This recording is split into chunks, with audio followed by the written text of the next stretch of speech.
So thank you for inviting me. Today and Thursday, I'm gonna talk about scaling.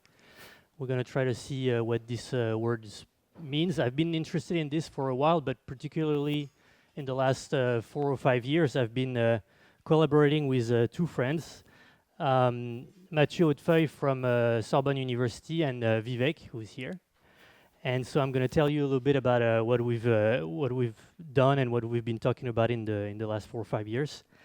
So scaling, the term is usually meant to be synonymous with dimensional analysis, and I think the official title of this course is Dimensional Analysis in Soft Matter. And today I will focus on soft matter, actually very soft stuff, since it will be Newtonian fluids mostly. And but next lecture I'll talk about a little bit more hard stuff. So maybe a broader title would be Dimensional Analysis in Mechanics. And since it's starting to be a little long, we can call that Dimensional Mechanics, which is sort of the nickname that we give this sort of discussion with Mathieu and Vivek. So today we're going to be focusing on a case study. And then the idea is next time to sort of try to generalize a little bit what we've seen, what we will have seen today. So the case study concerns pinching, spreading, and coalescing droplets. And it's not really a topic that I've worked on. I mean, I've never done any experiment on this. But I did my PhD, part of it with Gareth at MIT. And back then, a lot of people were studying this. So I heard the name of Weber and Onsorg, even though it was not really my field. I heard about those people, and I had the opportunity also when I was a student to go to a summer school in 2010 in University of Amherst, and they were great lecturers over there. And in particular, there was one from Wendy Zhang who gave a lecture on the theory behind this, and so it got me really interested in this. But what made me a fan of this whole field is when I started actually looking at the data, the experimental data. And so today I'm going to show you a lot of those experimental data. And a large part, almost all of the things that I'm going to talk about today are covered in a recent review that we wrote with Vivek and Mathieu. And this review builds on basically 20 years of research in this field, and we took a lot of time to replot and rescale, which is a term that basically the idea is that we can, by the end of those two lectures, better understand what I mean by this. So we rescaled all of those plots and we put them together, see how they could compare with one another. I'm going to zoom in a little bit because the list is long. So all of those people are the authors of the papers that we sort of pulled together, and the one that I'm going to be using in this presentation. I know that there is at least one author that is here, but maybe there is more than one. So if you're part of that list, especially if you're part of that list, but even if you're not, stop me if you think that I'm saying something wrong or something like this. So before we start, I'd like to give you a few disclaimers, which is that the droplets, the realm of droplets and bubbles, the one that I'm going to be talking about today, is very broad, and some have said that you can see the whole of the universe and pretty much everything that physics has to say, you can see through the lens of bubbles and droplets. Obviously, I'm going to have to restrain a bit our scope. So I'll be talking about small drops, which is what I call droplets. So those small drops, they are typically below the capillary length, and we'll learn more a little bit about what that means. But basically, on this picture, they are the smallest one, the one that appear spherical, that are too small apparently to be concerned with gravity, so they stay sort of round, and they don't flatten, they don't form puddles. And if you have a picture like this, so those tiny droplets, they are small enough that even though gravity is there, it's weaker than surface tension. So I'm going to call surface tension gamma here throughout the talk.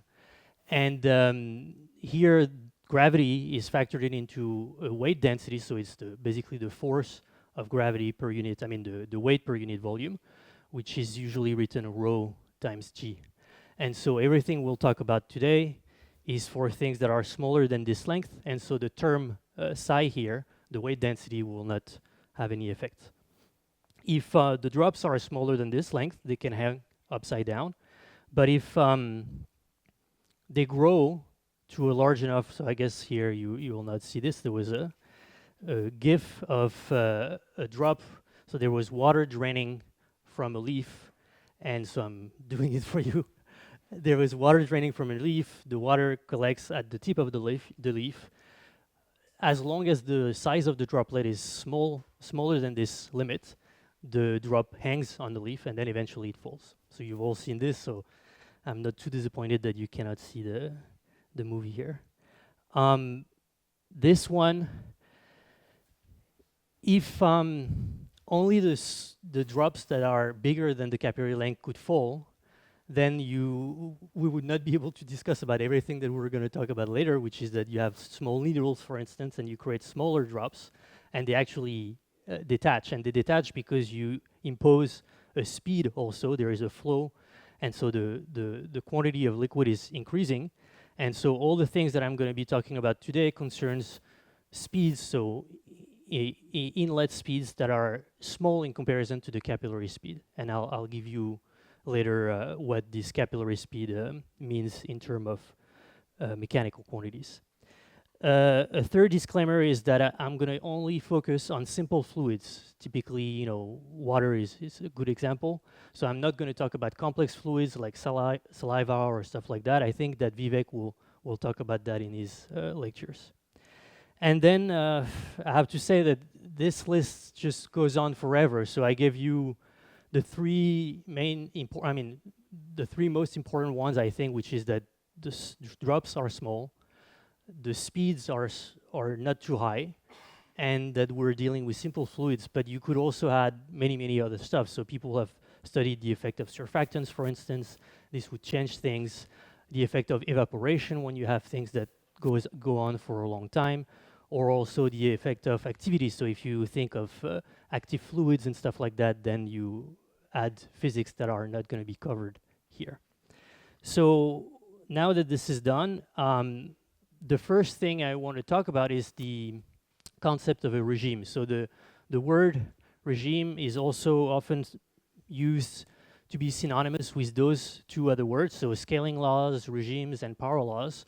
People tend to use them interchangeably, and I used to, but over the years with Vivek and Mathieu, we sort of organically, without really planning, started using those three terms for slightly different reasons. So I'll explain later. So let's start with our first example. So we have the pinching of a water droplet. So that's the example I'm focusing on now, and then we're going to sort of broaden our scope from there. So the idea is to look closely at what's going on. Here you have a movie that was taken, I think, by the Cohen group. It's a very slow motion, so it doesn't seem to be moving at first, but you'll see that it does. Is it? Yes, it is moving very, very slowly. So this is taken with a high-speed camera, and the whole process, the shape, the whole shape of the droplet, the way it is changing, all of this is fascinating, and people have studied this in great details. But the thing that we're going to be focusing on today is how the neck of the droplets is shrinking over time before it pinches off. So we won't be, for instance, talking about these satellite droplets that are forming after the pinch-off point. So we're going to be looking at a comparatively simpler metric, which is just this length, the radius of the neck, and how it evolves over time. That's pretty much everything I'm going to show you from now on are data of that sort. So I have another example, which I hope, no, it's not going to work, but I have snapshots. So this is another example from Vivek's lab, which is slightly different. It's not a drop pinching off and falling off. It's a drop pinching off, but it's in contact with a substrate. So it's dripping on a substrate. And here it's the same idea. You have a neck, which is the thinner region of the droplet breaking. and you track the size over time. So I'm going to show you the data for this particular example, because I didn't have the data for the movie previously. So here you have the size of the neck, D, and I'm calling it D instead of R because I want to, and time here in milliseconds. And so what you see here is that the rate at which the drop is pinching and the rate at which the radius is shrinking is not uniform. So you see that it's not like a straight line. And in this particular example, the drop pinches off about 4 milliseconds after we set our clock to 0. But the thing is that we set our clock to 0 here, but it was a little bit arbitrary. And so what people realize working on this is that it's probably a better idea to set your clock based on the time t0 if you want, that is the pinch off point. And then as time, use the duration that is remaining before that point. And so when you do this, what you get is a plot that is going the other way around.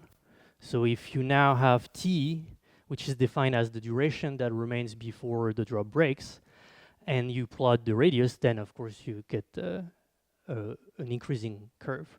But the actual time, if you wish, is going that way. So the whole idea is to try to understand what is going on here and how can we understand the shape of this curve. And the thing is that superficially it might look like a square root or something like this, but to get a better measure of what's going on, we can represent everything in a log-log plot. And so in a log-log plot, what we get is a straight line. And this is what I will call a power law. So a power law is just when you have a straight line in log-log plot. And in that case, it means that the radius, d, is proportional to some power, alpha, of the time before pinch-off. And we want to understand basically why this is the case and what is the exponent alpha. In this particular case, alpha is around 2/3. But at that point, it's just some experimental observation. But we want to know why this is.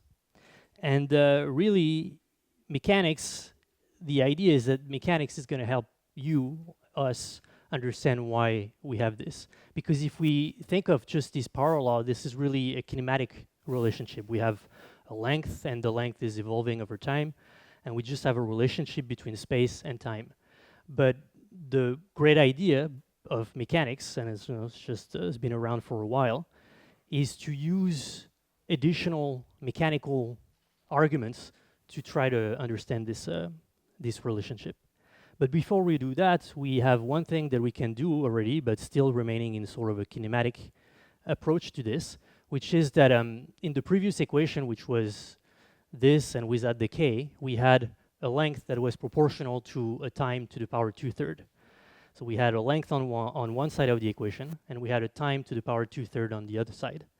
And it's not homogeneous. So if you want to sort of regularize this equation, you can define, and it's important to realize that it's a definition. You can define a prefactor k, and by just dimensional analysis, simple dimensional analysis, since this is a length and this is a time to the power 2/3, this prefactor, which is this sort of kinematic constant, needs to have the dimension Lt to the minus 2/3. So it's a weird kinematic quantity. I mean, if you think, for instance, of speed, which is length divided by time, or acceleration, which is length divided by time square, here it's sort of exotic. But we want to try to understand why this is so, and so why do we have these dimensions. What we can do, even before we bring in the mechanics, is we have a fit of the data. And so from the fit of the data, we can get the value of k. In this particular situation, in this case, the value is 0.29 millimeter per millisecond to the power 2/3. But again, it's a weird value. This has weird units. So we need another way to look at this to understand this.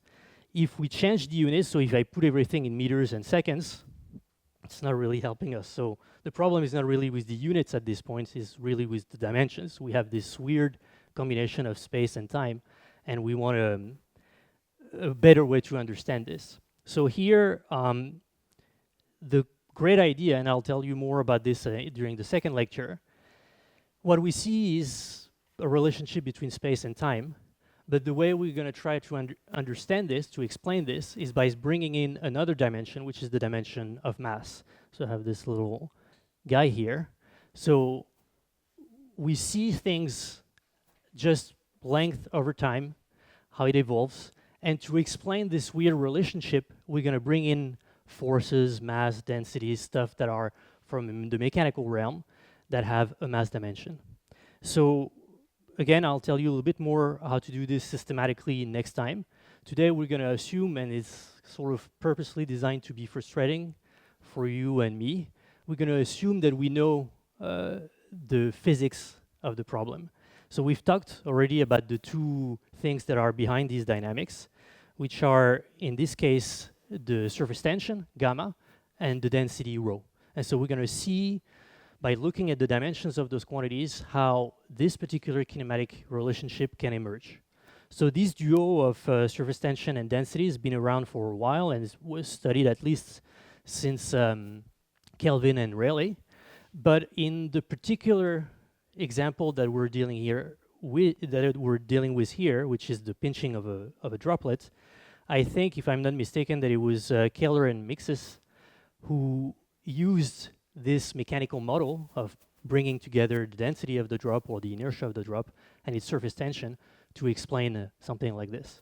So how does that work? So how do you go from a pair of mechanical quantities, the surface tension and the density, or the physics of the problem, to the kinematic power law that you observe? So to do this,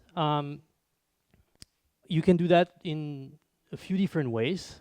One is sort of brute force, which I will not do, which is that you say, well, you have a length and you have a time. These are the two variables. And then you have two mechanical parameters, the surface tension and the density. And then you say, well, I want to search for a relationship between those four quantities with unknown exponent alpha, beta, and gamma. And then you say, well, you need the dimensions on the left and on the right to match, which is the meaning of this. And then you write down the dimensions of every term, and then you get three equations, one for the mass, and one for the length, and one for the time, and you solve like a machine, and then you get the answer. So that's sort of the brute force. But then you can be a little smarter and say, well, of those three things here, there is only the surface tension and the density, which depends on the dimension of mass. And they depend on the dimension of mass in the same way, so linearly. So the surface tension you can write is as a mass divided by a time square, and we'll see next time why this is the case.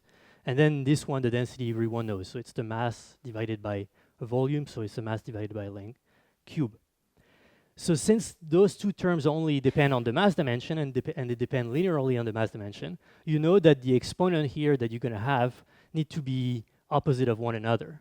And another way of saying this is that the term of surface tension and density must appear as a ratio.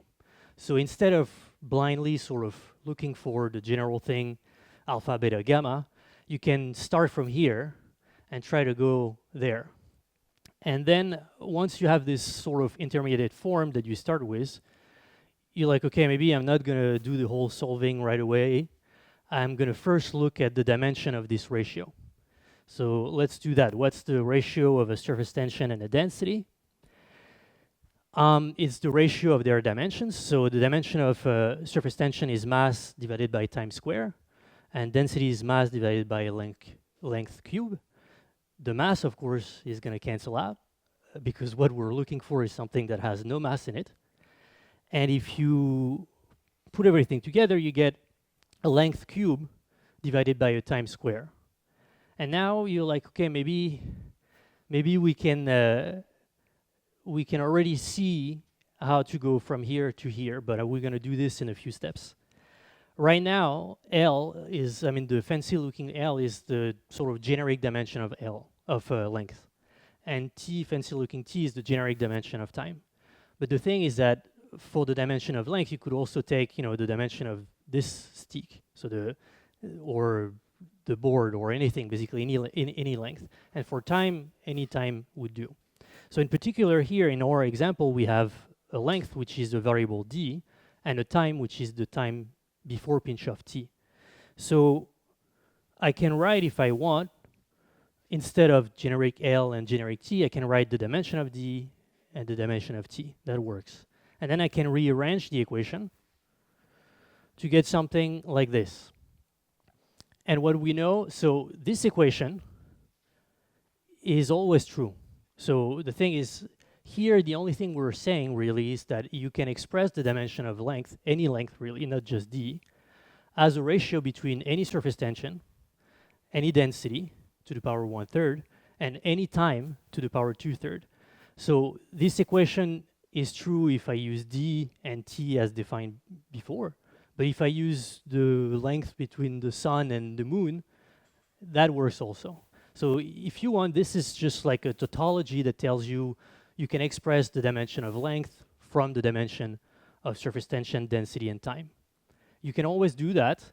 But what we have here is not an equation on the dimensions, it's an equation on actual values.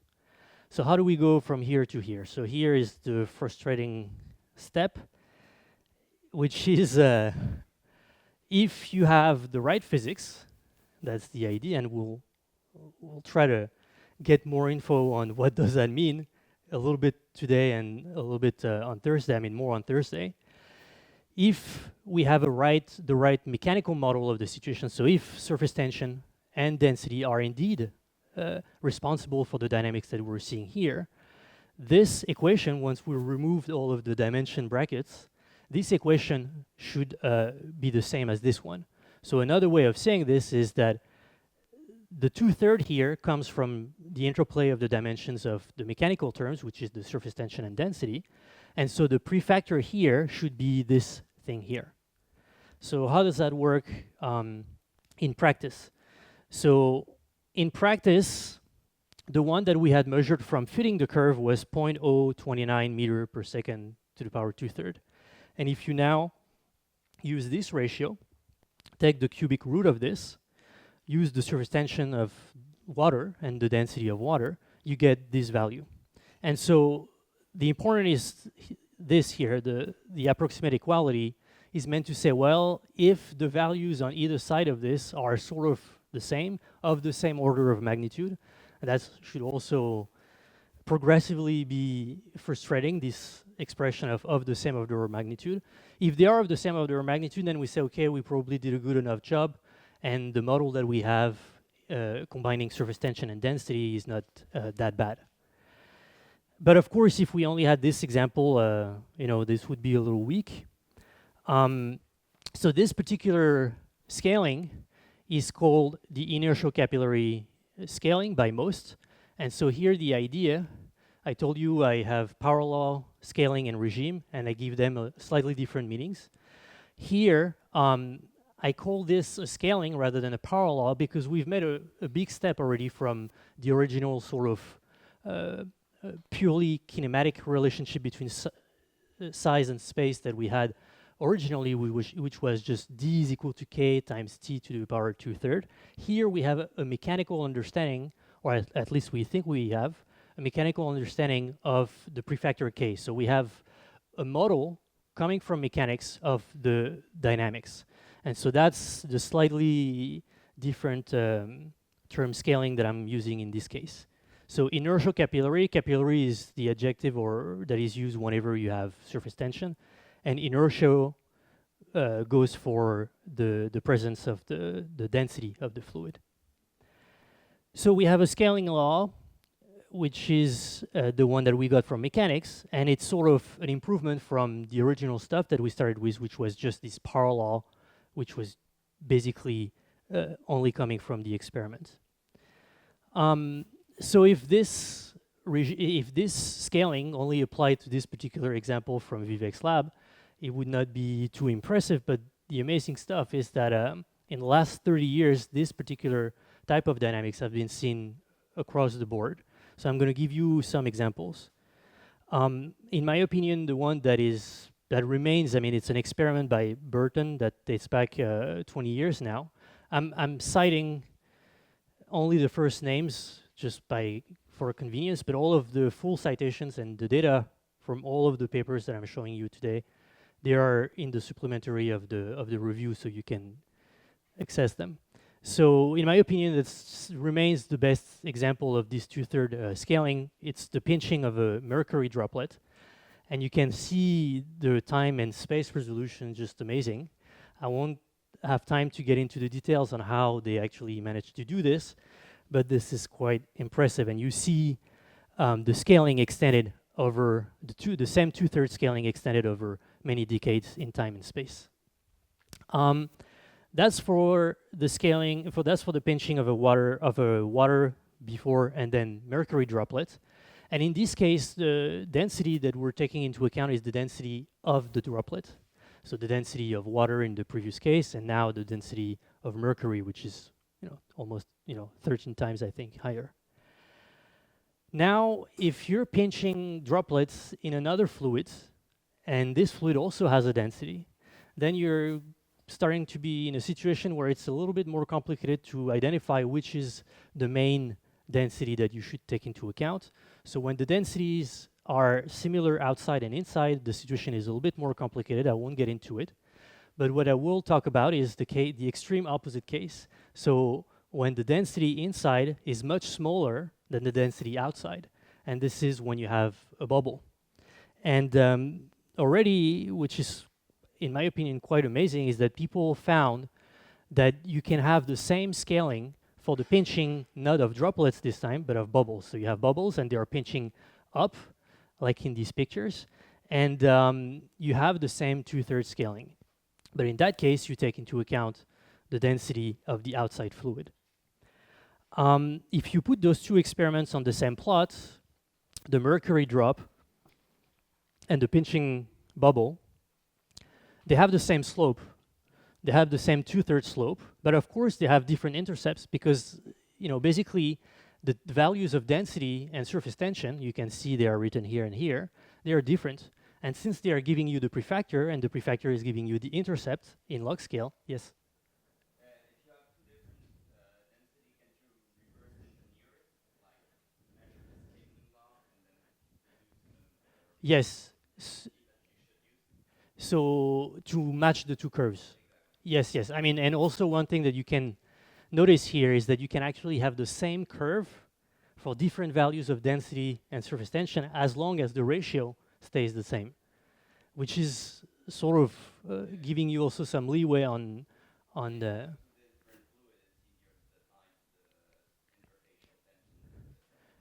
Yes, but in theory, at least you can potentially use. I mean, even in practice, you can use those setups to. If once you build up your confidence in those dynamics, you can even potentially use the dynamics to measure some of your properties. So that was already sort of interesting, the fact that you can have the same scaling in the case of bubbles and droplets, but in both cases you had pinching.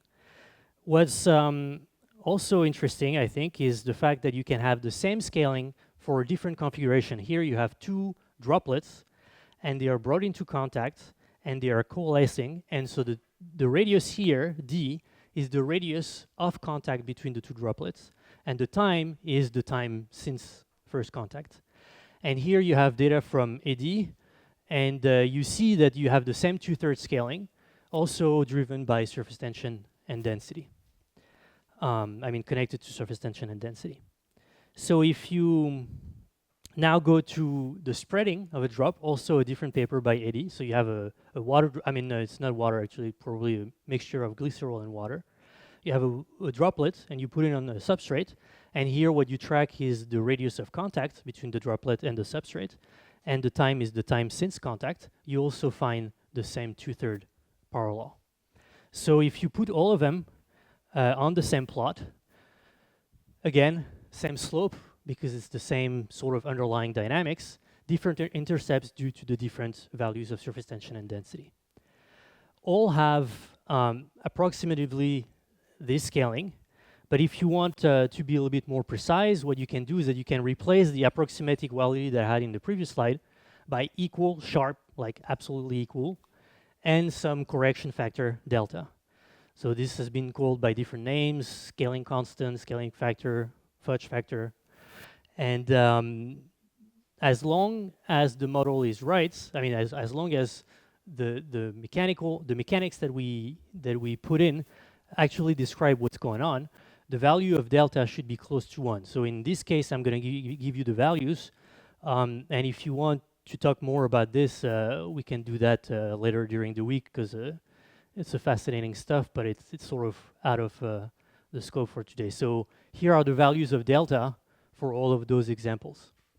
And they remain fairly close to 1. So I told you, you have power laws, you have scaling laws. So the power law is sort of bare kinematic law. Scaling law is when you improve it with some mechanical understanding. At least that's the way we've been using those terms.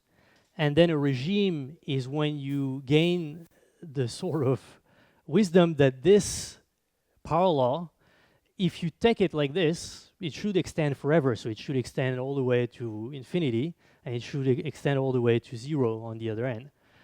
And a regime is a term that we started using with Vivek and Mathieu to say, well, it's a scaling law, but with the understanding that this scaling law is going to be restricted to a range of time, and so to a range of space.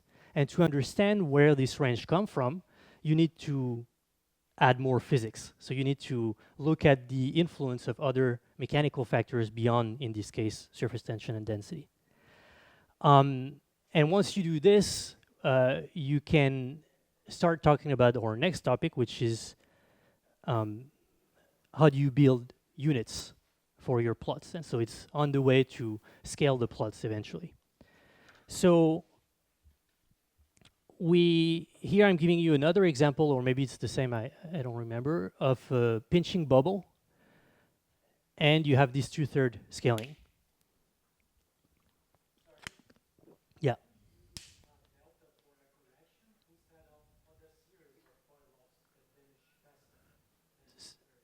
Say that again.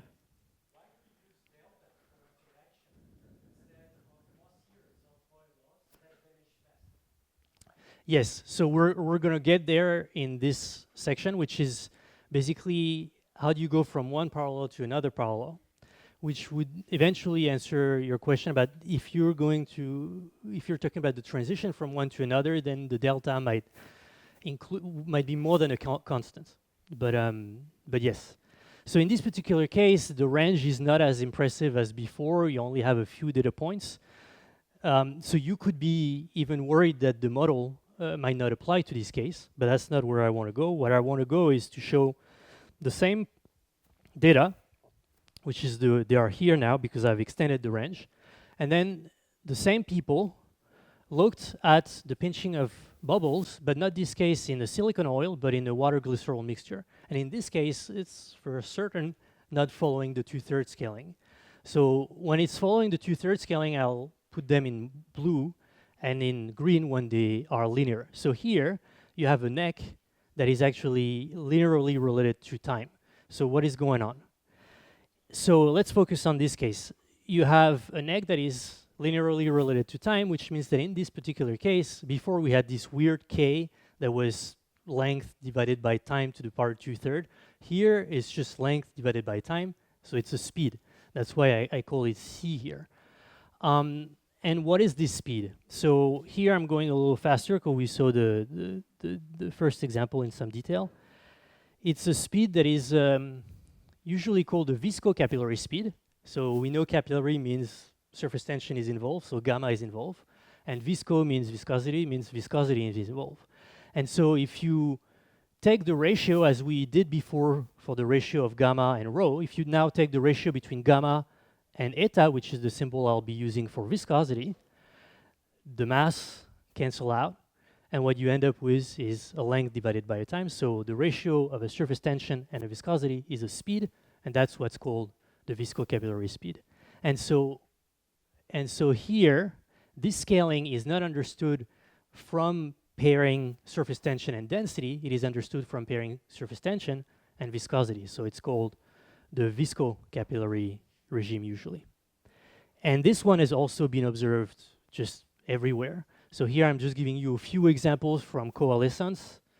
pinching of bubbles, and spreading. So I have a few references here, but there are many more.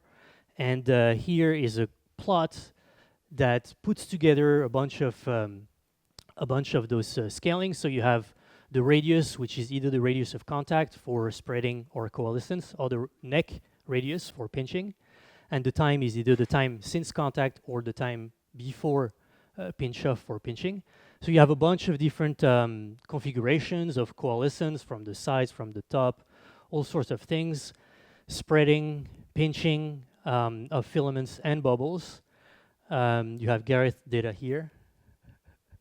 And all of those, they share the same slope, and it's a linear slope, so the size is proportional to time. And they have different intercepts for the same reason as before, is that the mechanical properties of all those fluids, they're not the same. The viscosity might be changing actually quite dramatically. Unfortunately, the shade of green here, there are some data, but they don't show on the plot, where this viscocapillary speed is just a few microns per second.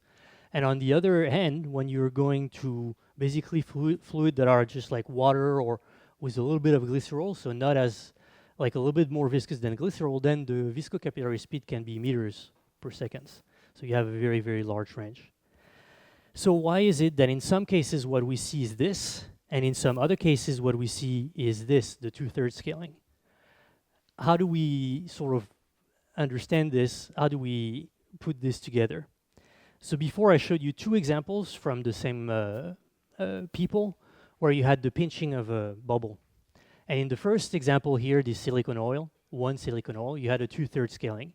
And in this other example, you had a linear scaling. Why is it that we get this in one case and this in another case? You have another experiment from the same paper, which is sort of very nice to illustrate what's going on here, is this one. So this one is also the pinching of a bubble in silicone oil. But in this particular case, the properties of the fluid and the range that was available to the experiment, the size and time range, was such that it could be seen that the two regimes can actually be seen in succession of one another. Before we had green or blue, and here what we see is that close to the pinch-off point of the bubble, the radius grows linearly with time, but further away, it's 2/3, and in between you have some intersection between the two regimes. And the thing is that once you have a fluid that has a surface tension, a density, and a viscosity, you could always draw the two lines. You could always draw the green line, which is the viscocapillary regime, and the blue line, and so you could also always compute the intersection between those two lines. So I'm gonna write this because I'm gonna need this later. So we have two regimes so far. We have D goes like, can everybody see if I write here, or do you want me to write here? Everyone's good? So we had gamma, rho, 1/3, T 2/3. And then we had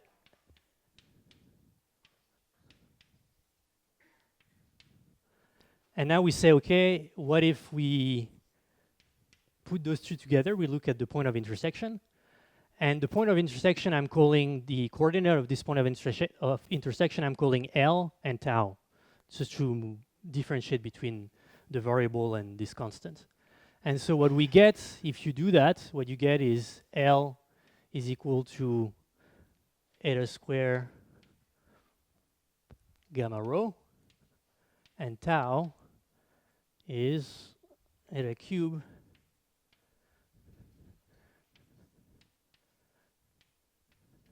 So whenever you have those three mechanical parameters, which is the density, the viscosity, and the surface tension, there is somewhere on the plane of size versus time a point of intersection between those two lines, and the coordinate of this point of intersection are these here, which combine the three parameters.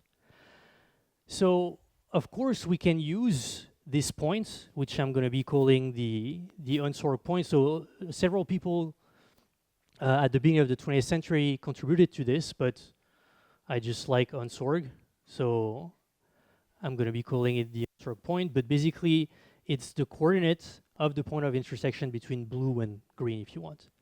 And instead of representing things in terms of meters and seconds, which was I was doing previously, I can represent the same data in terms of a unit system that uses the point of intersection as coordinates for time, as units for time and for space. So when we go back to the first two examples, when we had the silicon oil on one side that was doing the 2/3 and then the linear on the other side, really what's going on here is that the range of the experiment in both cases was not large enough to capture the point of intersection. But if we were to look close, to smaller and smaller time here, we would find the point of intersection. And if we were to look at larger and larger time here, we would find the point of intersection. So what I'm going to do now is to show you how those units, the units that are based on the point of intersection, make a lot of sense once you start pulling in a lot of data. Because so far I've shown you one example, two examples. There were not that many data sets on the plot. Now I'm going to do the opposite. I'm just going to add a bunch of data sets, and I'm going to use standard sort of arbitrary units, meters, and seconds. And what we're going to see is that we're going to get a big mess. So here you have curves that come from a spreading experiment. You have, I think, 3 or 4 of them. Different values of surface tension and density, so the place of the data points are a little bit different. Now I'm adding some points from coalescence experiments, more coalescence experiments with a slightly different setup, more coalescence experiment, this time between a drop and a pool, more experiment on coalescence. Again, different setup, slightly different, but more coalescence. That's the pinching of a soap film, which turned out to be similar to all of this. That's the pinching of more like we had seen before. That's another pinching. That's the one from Burton that we started with, which had this amazing resolution. And some bubbles, more bubbles, another soap film. Overall, you have 37 curves from 13 different studies. And if the only thing that you start with as a student or anybody, and you're given this and you're told you have to explain this, this is rather depressing. So the thing is, the important thing, and that's I think a key point to understand what scaling means, is that part of the complexity that we're seeing here is really not due to the physics. It's due to our poor choice of reference frame, is that we use sort of standards that have been given to us by law, really, to represent space and time. But space and time is not seen, is not experienced, if you want, in the same way by the droplets and bubbles that you have on this plot, because the viscosity of a material, the surface tension, and the density, how when the values of these parameters change, it changes the way the object is experiencing basically space and time. And so if you represent them in sort of a arbitrary subjective standard, then you get this mess. But if you say, well, I have a surface tension, I have a density, and I have a viscosity for all of those fluids, so I can compute the value of these, and then I can, instead of using the meter and the second for all of the curve, for each curve, I can compute this and use the values of these units as units of space and time. And when you do this, you have this curve. So the thing is, every single data point on this curve, it was on the previous curve. The only thing you did here was to change the units. And you see that suddenly you realize that, well, it's not trivial, but the physics of this is rather much, it's much easier to understand now that it's represented in this way than what we had before. Here we understand it is that we have a short time regime that is governed by the interplay of surface tension and density, and then you have a longer time regime that is governed by the interplay of surface tension and, surface tension and viscosity and surface tension and density. And if you can do that on your own, if you express those two regimes in these units, which is basically you take this, for instance, and you divide it by this, what you will end up with is this equation. So basically it's saying that the blue regime, the inertial capillary one, is just a parallel of exponent 2/3 going through the origin, and the green one is just the linear one going through the origin. Of course, the actual values of the length and time that you're using as units, the coordinates of these unsorted points, the actual values can change dramatically depending on the properties of your fluid. So for instance, for mercury, the actual point of intersection between the two regimes happens at 0.1 nanometer, so 1 angstrom, and 1 picosecond. And so the thing is that if you look back at the experiment from Burton, they had an amazing resolution, but not enough to see the transition to the other regime. And in contrary, if you look at some very viscous fluids, then you get to something that is just ridiculous. I mean, it tells you that the length of intersection is 1 kilometer, and the time that you would need to get there is 1 month. I mean, the time is not so much of a problem, but the length is definitely is, because I told you that all those droplets, all those bubbles, they're small. And the neck of, like for instance, think about coalescence, you have two droplets that come into contact. The radius of contact between the two droplets, it cannot really go over the size of the initial size of the droplets. And so it brings me to our next thing, which is that so in this case, there was the experiment I showed you before from spreading. We see the 2/3 scaling that comes from inertia and capillarity. If I zoom out like I did now, I can compute where would be the viscocapillary regime in this case, and it would be around here. So unfortunately, the resolution in this particular experiment, if it had been a little bit higher, you could have seen the transition to the green thing. So they did not measure anything along that path. But one thing that they measured and that I totally sort of swept under the rug is what happens at longer time. And this they measured. So before, I only showed you part of the data, but now I'm going to show you the whole data set. So they had this 2/3 thing, and I sort of cropped this out earlier because I wanted to focus on the agreement with the 2/3. But here, it's not the case anymore. So here, the model combining surface tension and density is working well, but here it's just obviously not working well.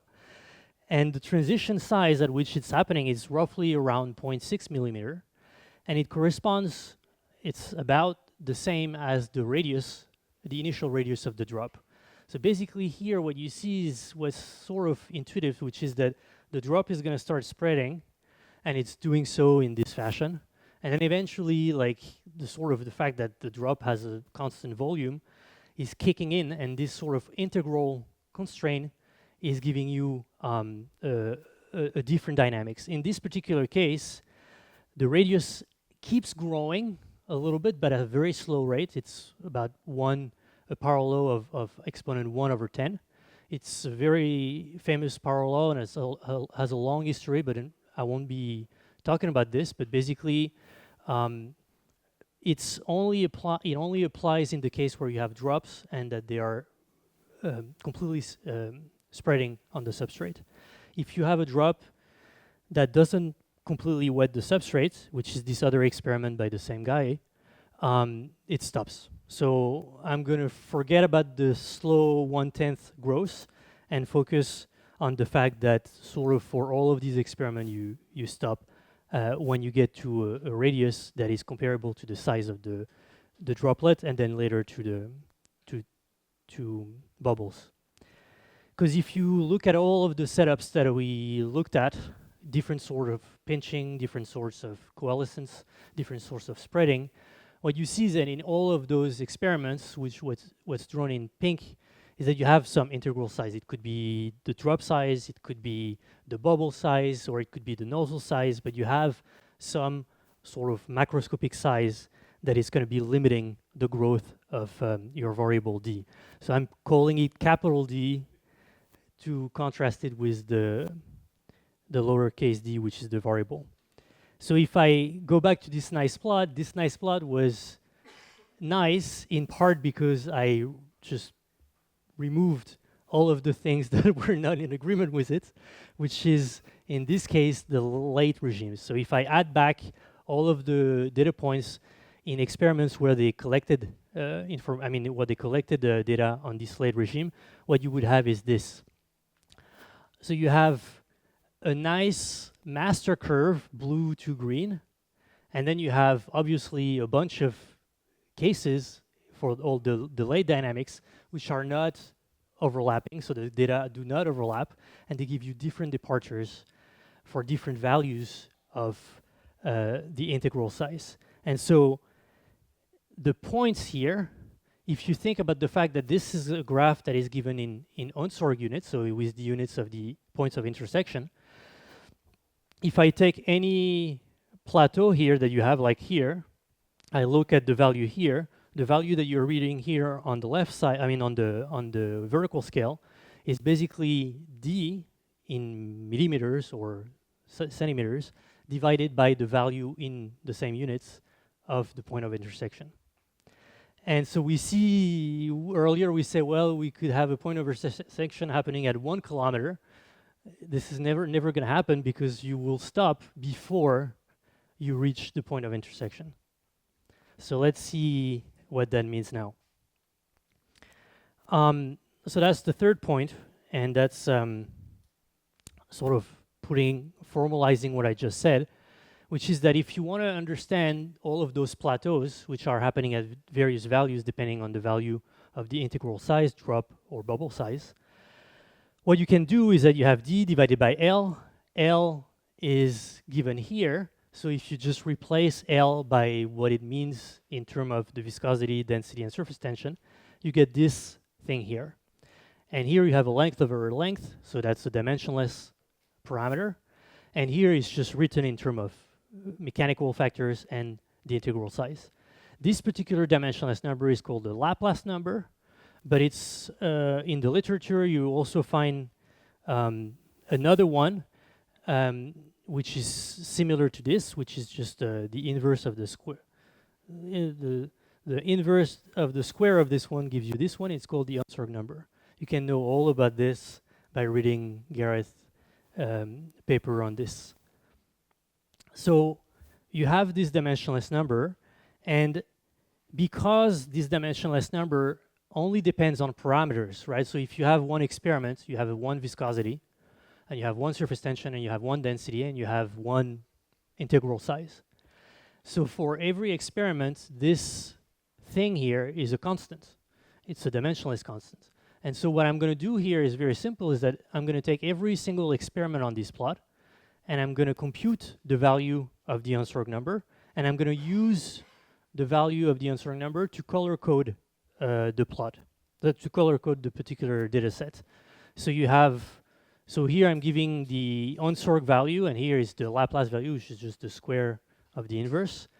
But basically you have a whole array of experiments with Onsorg values going from almost 1,000 to 1 over 1,000. And you see that you have two broad categories in terms of the dynamics that you can see on this plot. You have what is usually called the viscous case, which is when you have the Onsorg number that is greater than 1. And in this case, what you see is that you have a viscocapillary scaling, which is, again, a linear scaling, and then you reach the maximum size that you can go, which is set by the bubble or drop size, and you stop. Or you go 110 if you really want to. And if the Onsorg number now is getting smaller, closer to 1 from above, what you will get is that you'll get the same sort of dynamics, but it will get closer and closer to the point of intersection. But you will never go on the 2/3 scaling. In contrast, if the Onsorg number is smaller than 1, you'll see the two scalings, one after another. So you'll see the viscocapillary scaling, linear, the 2/3 inertial capillary scaling, and then eventually you'll stop. And if I decrease even more the Onsorg number, making it smaller and smaller, I have the same dynamics, but further away. So that's really what's going on here, is that on this plot, for all of the value of the unsorted number, you have either viscous cases, where you will stop before you reach the unsorted point, and you have the inertial cases, where you'll see first viscocapillary, then eventually the inertial capillary. So that's one use of the unsorted number, is to put this plot with colors. That's one thing. But here I've sort of led you along a way where we represented everything in terms of the unsorted units, because we first looked at, yes, the deltas. So one thing that I usually do, but I didn't do here, is that I usually put a little asterisk here and a little asterisk here, which means if you really want those curves to overlap the way they do, you need to take into account those factors. So it's done in the review, because it's very useful if you're actually doing this with your own data. But basically, you need to take into account the factors, and they will show up here. So you'll have let's call delta 1 here and delta 2 here. And if you now look at the intersection of this, taking into account the deltas, they'll show up in the units here. And these are the units that you should use if you want to have a good overlap. And the same constraint apply to those corrections, is that here these deltas, they should be close to 1.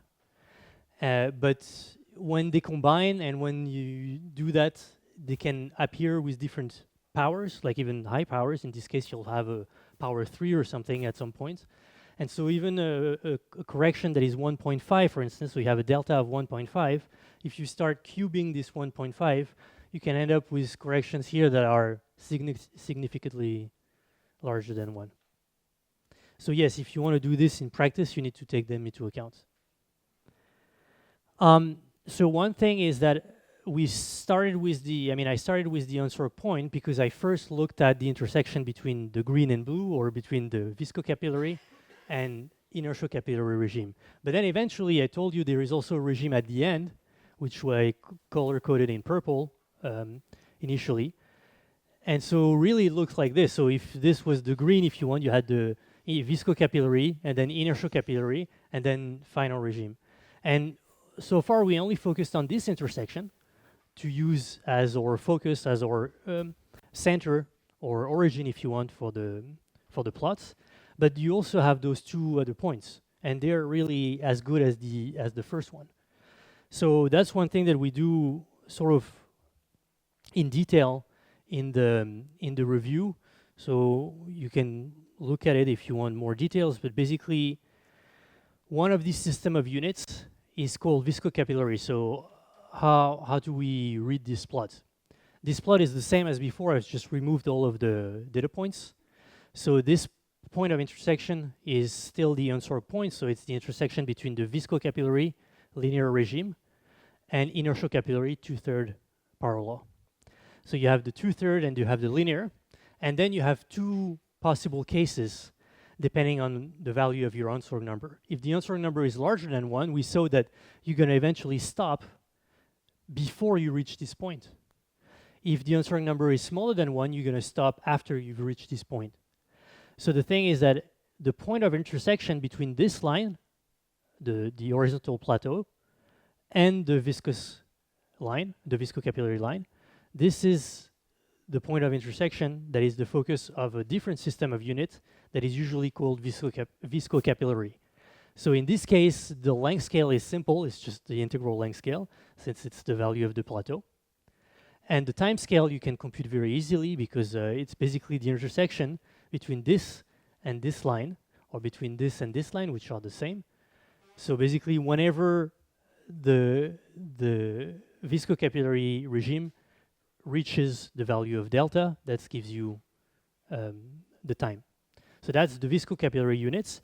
And to show you how the choice of units really impacts what you're seeing, I'm going to show you now the same data as before, exactly the same data as before. So we got accustomed to see them through the perspective of the unsorted units. Now I'm going to show you the same data, but in the viscocapillary units.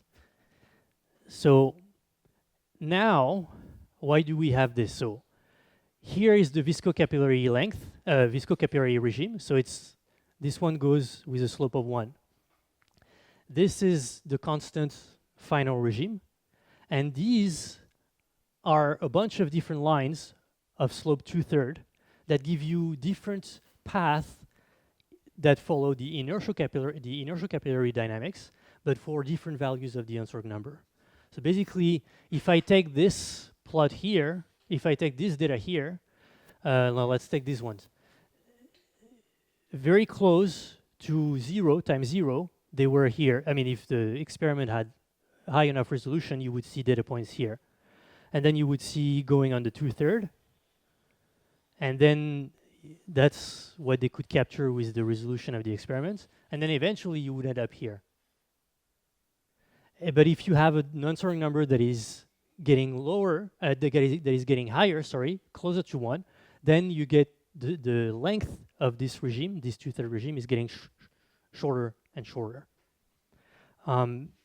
So you could do this. I mean, it's really not difficult. You just take the same thing, but instead of using these as units, you use the value of the viscocapillary units over there. You divide D by L, you divide T by tau, and you rewrite everything, and you'll see this playing out. So there is a third one, which is the inertial capillary units, which is this time the point of intersection between the plateau and the 2/3. It's the same idea. The length here doesn't change, it's still the plateau. And the time scale is the time that you find when you intersect this length with this length. It's the same idea. Now, if you represent all of the data with these units, what you find is this. So in this case, all of the plateaus, they overlap. I mean, they don't exactly overlap because of this 1/10. Some of the experiments have the Tanner regime, but most of them stop here. All of the 2/3 overlap, but now it's the linear regime that doesn't overlap. I mean, basically, you have 3 lines that are connected like this.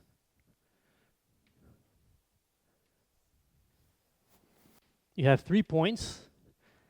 If you choose this point of intersection, then all lines that are intersecting at that point, they are going to overlap. If you choose another point of intersection, then you get overlapping lines here. But it's but you have to make a choice. So you have 3 systems of units: inertial capillary, viscocapillary units, and Unsorg units. And in each case, you can overlap 2, but not 3 regimes. So I'm going to show you the 3 cases again, just quickly. So the inertial capillary regime, that's how the data look. The viscocapillary regime, and the Unsorg, the viscocapillary units, and the Unsorg units. So the metaphor that I like for this is you have a blanket. You know, it's a cold night, but you have a blanket and it's too short. And the thing is that you want to put it on your head, but then your feet get cold, and or you want to put it on your feet and your head get cold. And here is the same idea: is that you choose those 3 systems; they are equally valid, and the angles that they gave you on the dynamics, they are just sort of complementary. But it's sort of frustrating that you always can overlap just 2/3 of what you're actually seeing. So how can we do better than this? So I'm going to put us again in the Unsorg units, because that's the one that we've used for most of the discussion. So here, our units are the ones that are connected to the point of intersection between the linear and the 2/3. And then all of the plateaus, all of the final regimes, they are left out. So how can we bring them, like how can we we've scaled part of the dynamics by changing the units and choosing units that actually make sense, that are dictated by the physics and not by international standards. Because we make fun of Americans with their feet, but you know, the meters and seconds is sort of equally arbitrary. It's just more, it's shared by more people. So here we found a way out, and we found units that are actually given to us by what's coming from the mechanics. But what can we do to improve this? One thing that we haven't touched, and it's really we should analyze this is we haven't touched the numbers. So the thing is that we use this term when we do scaling, we use the term orders of magnitude. 1 order of magnitude, 3 order of magnitude. But the thing is that what we mean is usually order of magnitude in terms of base 10. But base 10 has, in the same way that the feet or the minute or the hour is really they are arbitrary standards. 10 is also completely arbitrary. So the feet is based on our feet, 10 is based on our fingers, but there is really no reason to use this except for, standards of communication. But if we want to better understand what's going on here, we not only have to rescale the units, so we have to renormalize the units, and we've done this, we also have to take into account the fact that the base here, 10, is completely arbitrary. So when you do this, what we're going to do is that we're going to change another word for the base is the radix. So 10 is the usual radix. So we have our feet and we have our hands, and these are convenient to express things, either length or numbers, but they're really completely arbitrary. And what we have now, through the mechanics of the things that I've shown you, is enough to actually get rid of this base. So let's recall what we have. We have two cases, right? We have the viscous case, and in the viscous case, we go from linear to constant. And then we have the inertial case for unsorted smaller than 1, and we go from linear to 2/3, and eventually we stop constant. If we now express the point of intersection in terms of the unsorted number, I was planning on doing it here, but I am not going to do that, otherwise I might go over time. But basically, okay, let's do it for 1. Let's do this one. So we have D. Yeah, no, let's not do it. This is gonna get me off track. So the points, if I look at, oh yeah, this one is easy. This one is easy. So earlier I said that that's how we introduced the unsorted number. The unsorted number was, so we had this equation. We had Laplace, which was D divided by L, is equal to unsorted number minus 2. That was the definition. And now what I can say is that I can say, well, the point of intersection, D, in unsorted units. So in unsorted units, the point of the unsorted point is just the coordinates are just OH0, OH0. It means just 1 and 1. And the point of intersection here, the vertical axis, is OH minus 2, which is here. And then the time coordinate is easily obtained in this particular case because you are on a linear regime. So you can do this for all of them. And the important thing is that what you're left with is that all of the points of intersection between all of those curves, they are not given in powers of 10. They are given in powers of the unsorted number. So 10 is really the convention that we use. But in this particular case, the mechanics give you a dimensionless number, which is really a number, the unsorted number. It varies from one experiment to another. And you can use this number as the base of your log. So all of the plots that I've shown you before, they were all given in log 10, but just because it's the convention. But you can, instead of using log 10, you could have used log 2 or log E. You can also use the log unsorted. When you do this, then the points of intersection in terms of log unsorted, they're just sort of integer values, and the integer values are just given by the mechanics that we've just seen. So you do this, and what you end up with is something that is a little annoying, which is that when you do a log, and this log, so the log here is log of unsorted number. The unsorted number here is greater than 1, and the unsorted number here is lower than 1. And if you take the log of a number that is between 0 and 1, things go the other way. So if you take 0.1, the cube of 0.1 is actually going to be smaller than the square of 0.1. So all of the things go backwards. So here you have the coordinate 0, 0, and on its right and up, you have the coordinates -3 and -2. And it's annoying because like we like to have minus on the bottom left and plus on the top right for whatever reason. So what you can do is that you can put them together to respect this convention of minus on one side and plus on the other side. And if you put them together, what you end up with is this. So in log unsorg, so if you represent your data in log of the unsorg number and using the unsorg units, which is given here by OH00, which is really 1 and 1, what you get is two different paths. The two paths that we've seen already, which is the viscous case and the inertial case. And really, they are the two ways of going around this sort of neighborhood.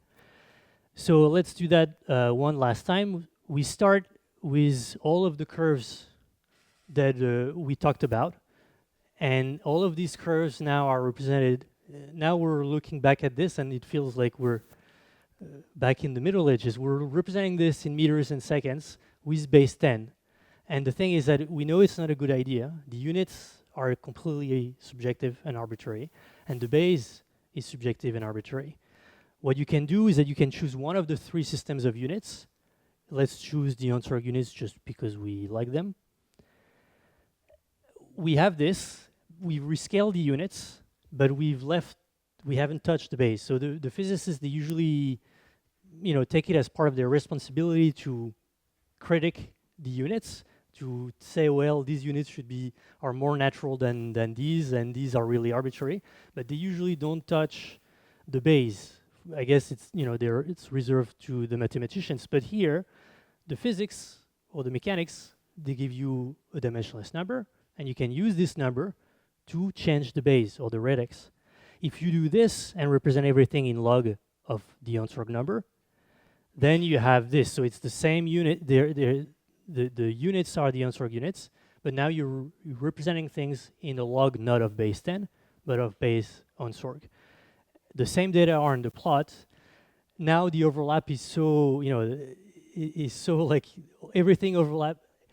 Since most of the things overlap, the only thing that you see are usually the things that do not. So here you have a few data points, and they don't really follow the main trend. But this happens when the unsorg number is very close to 1, and you can think on your own about why this is the case. So when when you're doing the log of a number that is getting very close to 1, there are some weird things happening. So you have three things, 3 points of intersection: the initial capillary points, the unsorg points, and the viscocapillary points. And you have two main paths, the blue path and the red path. One thing that I will leave you with for next time is the fact that there is something a little annoying. I mean, if you're an expert in this field, there are more than one thing that is probably annoying. But even if you don't know anything about this field, there is one thing that should be annoying, is that 3 lines here, but they are not exactly on the same footing. So we have a line that is obtained from pairing surface tension and viscosity, a line that is obtained by pairing surface tension and density, and then we have a line that is like cheating. So it's D equal D. It's like we have a geometric sort of constraint. And so the question I want to leave you with is, can we mechanize this? So can we understand this limit in a mechanical way, in a way similar than we have done here? And so I think with this, I'm going to just tell you, so you have a lot of the stuff that I told you about here for droplets. We've done this also for explosion, which is another sort of famous example of scaling. And you can find this on this link, which is a YouTube channel that we've made with lectures on this topic. But before I stop, which I have 30 seconds, if I'm correct, I want to... Huh? What? 13? 15? Oh, perfect, even perfect. So we're gonna do this. So we're gonna do this now. So that was homework, but I guess it will be done now. So take one each. Oh, awesome! This never happened to me. Oh yes, 115. Yeah, you're right. 130. Awesome. I have a bunch of slides.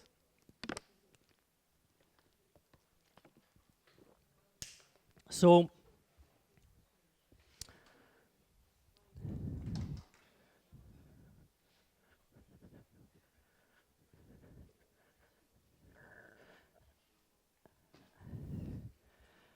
I said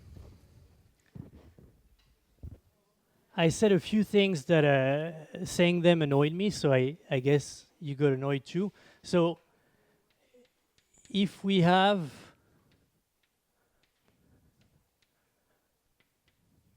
the right physics,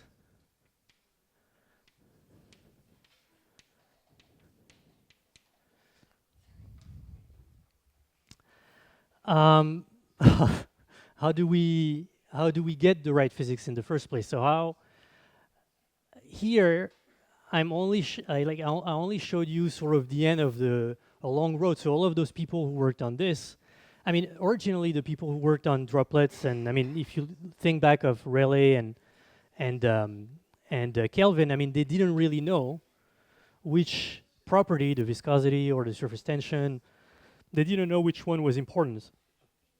And so how much of what we just saw today, so we saw regimes, we saw units when you have the intersection between two regimes, then we saw how you can use the points of intersection to rescale your curves. And then we saw that if you have more than two regimes in your dynamics, you can have always something that is going to be left out of the systems of unit that you're choosing.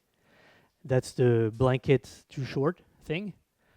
And then we saw that you can find the right blanket, so to speak, the right size, by using the dimensionless number that is given to you by the mechanics as the base of your numbers. But the thing is that all of those steps, I've illustrated those steps in the case of droplets and bubbles, where the three mechanical parameters that we talked about, and the only ones, were the surface tension, the density, and the viscosity. So I gave you, I hope I hope everyone has one, because I sort of made roughly 100, but so you should have a grid like this. And there is gamma here, which is the symbol I've used for surface tension. And then there is rho here. And then the last one is here. So I didn't give you, I purposely just drew this in this way so you could think a little bit about what this is. So basically, all of those quantities, the three quantities that we've seen so far, which are sort of the mechanical parameters of the dynamics that we discussed, they have the following dimensions. So rho is a mass per unit volume. Gamma is a mass divided by a time square, and eta is a mass L minus 1, T minus 1. So they all have something in common, which is that they are all linear in mass. So they all have a dimension of mass, and then some combination of the dimension of space and time. And so they're all of the form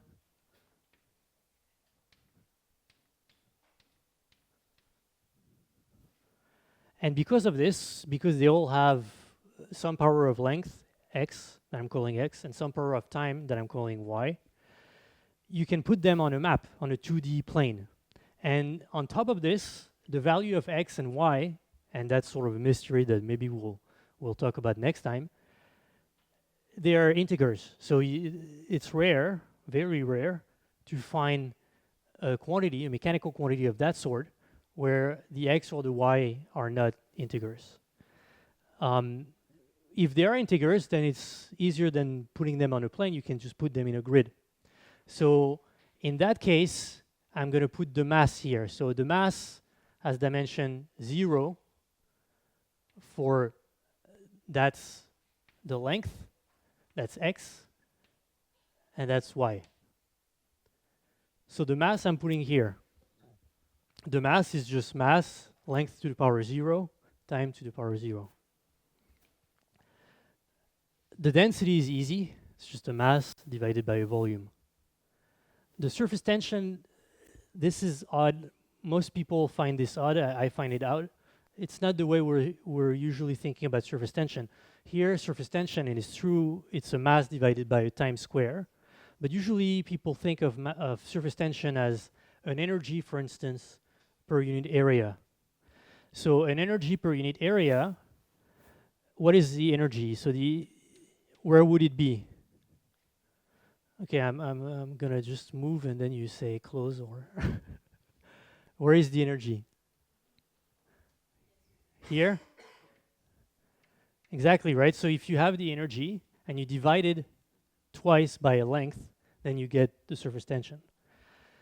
So you see where maybe you're seeing where I'm getting at here, which is that the stuff that you have in your hands, the little grid, and what I've drawn here, mostly empty. So the things that we've talked about, the surface tension, the density, and the viscosity, they're just like a few locations on this map. And the thing is, you can fill the gaps. We just fill mass and energy.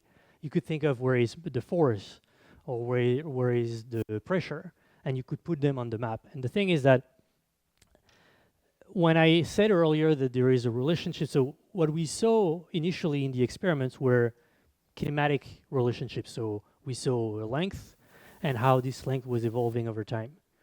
But then we brought in, sort of to the rescue to help our understanding of the situation, we brought in stuff that are on this map. They were just the density, the surface tension, and viscosity.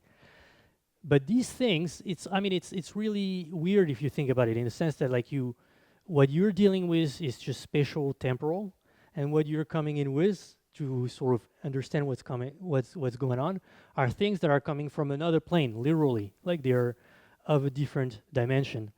The dimension being the dimension of mass. And so one thing that I can say as a sort of segue between this lecture and the one on Thursday is that it's an old idea. So I invite you to try to fill the blanks on your own. We'll go back to this next time. But basically this idea of using the dimension of mass to explain what you're seeing in space and time is something that goes back to Archimedes. The example that I like and that you all know is this one. But if you look at it, so I'm saying this, the volume of something that I call omega is equal to the mass of something, of this thing divided by its density.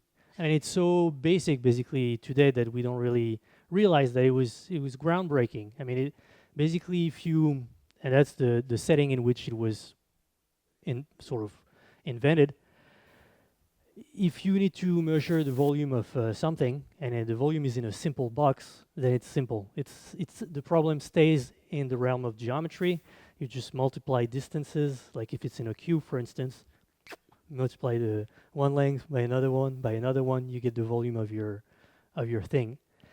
If you have a complicated vase or whatever, a complicated container, and you want to measure its volume, it's hard. So the thing is, people back then try to figure out ideas on how to solve this problem.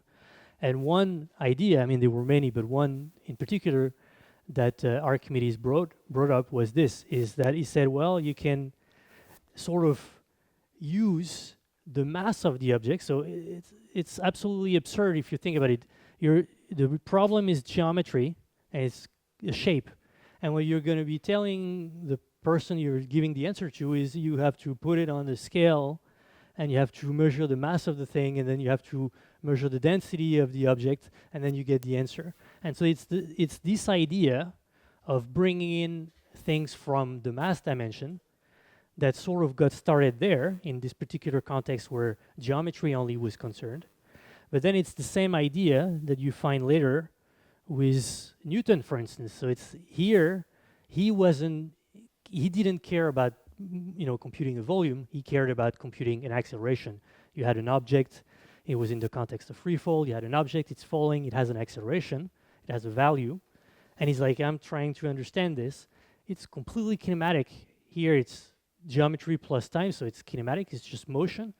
And again, he used the same trick. So he said, well, I'm going to use the ratio of quantities that are actually coming from a higher dimension, which is the dimension of mass.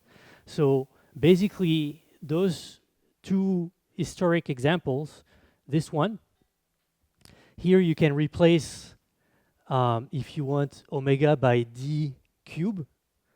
And here you can replace, so we can do that. So you have Archimedes. It's d cube equal m rho. So I can also write like this, if you want. I mean, with the approximate equality of before. And then you have Newton. So Newton is F divided by M equal A, and then A is D divided by T squared.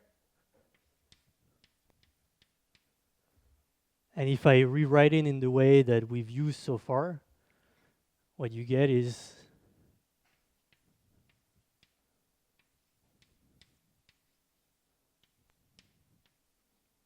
so the thing is,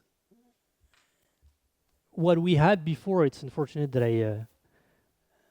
I erased it, but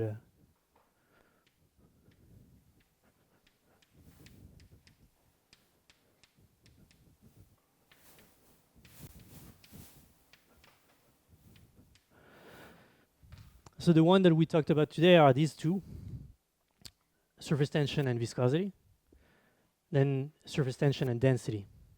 And really, all of the rest, the 1/3 and 2/3, it only like basically all of this is detail. It just comes from the dimension. Once you know the dimension of gamma and rho, you know all of those things. You just have to take two lines to rederive them. And same here. So we had those two examples, and what we'll talk about next time on Thursday is how really these two historical examples are of the same kind. It's the same idea that is being developed. It's find the physics, which is find the quantities on this sort of plane, which are relevant to the situation, and then derive their consequences either in geometry or in kinematics, and then look at their intersection, use those intersections as units, change the base, and then voila, you put all of the data together, and suddenly like things make more sense than when you started with just arbitrary stuff. I think I'll stop there.